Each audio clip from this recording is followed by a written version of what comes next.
Yo dudes, so in today's video what I'm going to do is show you how to adjust the height of your handlebars. These ones are threadless, so it doesn't matter whether it's a road bike or a mountain bike or whatever. Basically the principle is all the same. Because my other bikes are dirty, I'm going to be using the clothes horse as well, so let's get to it. So it's really easy to do, and so if you're looking to start actually doing things to your own bike, it's probably quite a good place to start because basically there's only 3 bolts, but what I'll do is I'll talk you through the bolts, what the bolts themselves actually do. There's only going to be 3 and I think they're all the same size. I think they're all like 4mm, but let's start with the top one. So top cap bolt. So the top cap bolt basically holds everything together. So that goes down and through into the steerer tube. There's a star nut in the steerer tube that it grabs onto and it pulls everything up as you screw it in. So essentially the whole front end of the bike, the forks, obviously, and everything connected to the forks is held into place by the top cap bolt. Then you've got 2 more bolts for the stem, and all this does really is attach the stem to the steerer tube, which is part of the front forks. And so this basically, if this isn't tight enough, you can turn the handlebars and the front wheel won't move. So I'll show you that in a moment, but first thing we need to do is undo the top cap bolt.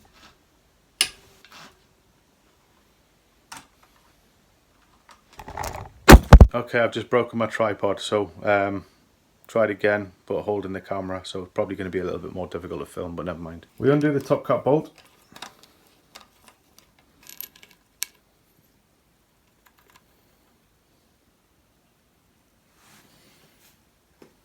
Okay, and so there you can see the star nut I'm talking about, and the way that that is put into place, basically it can't come back out, so that's always going to be secure, and that's what secures the front end of the bike. So when this goes in, it pulls it all up and pulls it all together. So next step, we need to undo these 2 bolts here. Okay, and there's no need to undo them all the way, just undo them enough so the sort of finger, so you can turn them.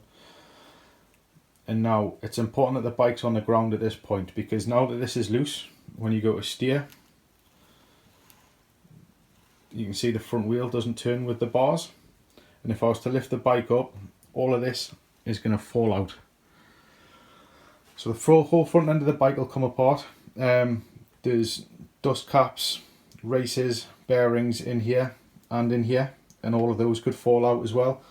So make sure at this point that the bike is on the ground.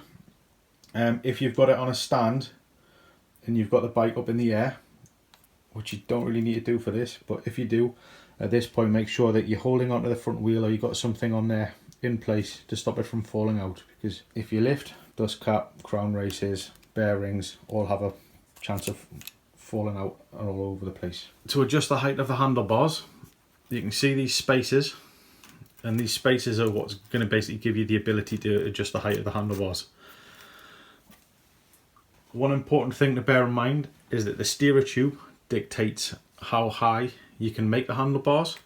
So for example, the stem manufacturer will say the minimum amount gap that you can have between the top of the steerer tube and the stem, and you don't want to make it sort of too high, so refer to the stem manufacturer for the maximum gap that this can be, because if it's too high then this isn't doing its job properly and you've got a good chance of sort of coming off, especially if you're doing jumps on mountain bikes and things like that. So if the shop's cut down your steerer tube, make sure that they give you a little bit of leeway to play with the height. If you're doing it yourself, just give yourself a little bit of leeway to play with the height. Now on my mountain bike that I've chopped it down myself, and I've chopped it down to the right length for the maximum height that I'm ever going to have the bars, so that I know on that one I can't go any higher, but for me I don't need to go any higher, so but I do have room to make it lower. So what we're going to do is just adjust the height. So if you want it higher, you're just going to have to put some more spaces in here. So we'll just lift this off.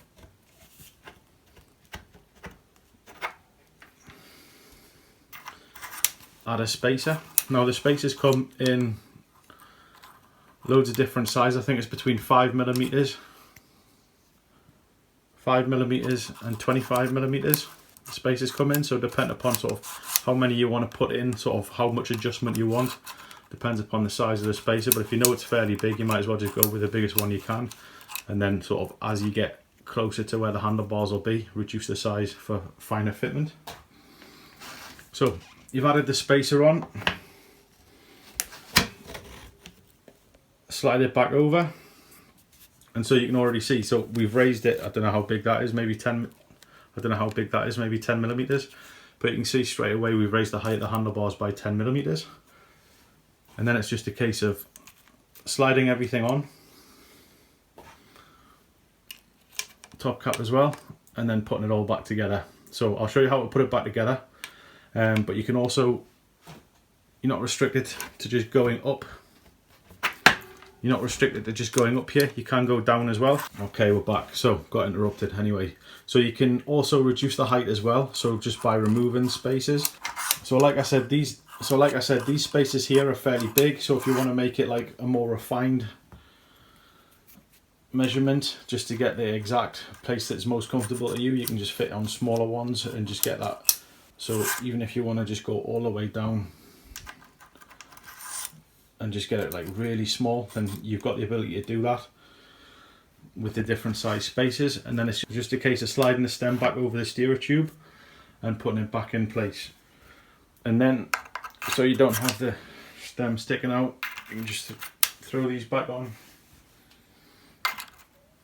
Throw these back on to get the right adjustment, and then top cap back in, and there you go. And so by doing that, that means you've always got the ability to sort of measure. It obviously doesn't have to be this extreme and have a massive piece of steerage tube sticking out the top this far, I would say. So I was going to keep the handlebars at this level, I would probably cut it down a bit more, but still give me the like a relative amount of adjustment there to be able to raise and lower it. That's why it's so long here. So always leave yourself, if you can, a little bit of room in the top for adjustment for going up. For example, if you're riding the Alps and you're riding steep terrain all week, you may want to raise your handlebar heights naturally a little bit higher, just to kind of take the pressure off your hands. But that gives you basically an idea of sort of how to do it. Now what we need to do is get it all back on together. Okay, so I'm pretty sure that's where it was, so I just need to put on the two spaces on the top. Okay, and the first thing I'm going to do before I tighten this down is I'm going to tighten the top cap down. Top cap bolt in the top, and if you look as I tighten it, you'll see what I mean before when I said it pulls it all together. So it's going to start pulling it in. Just make sure that that is sort of lined up and as straight as possible, because if it doesn't go in straight, it doesn't go in properly, and what that basically means is you'll end up with a loose headset. So I've tightened that one down just enough now so it's all nice and snug, and now it's just a case of tightening up these. So just to try and make it even, I try to do like the same on each side. So go to a certain point and then stop, and then go back to the other side, and that way that they're both clamping kind of equally rather than one clamping more than the other. So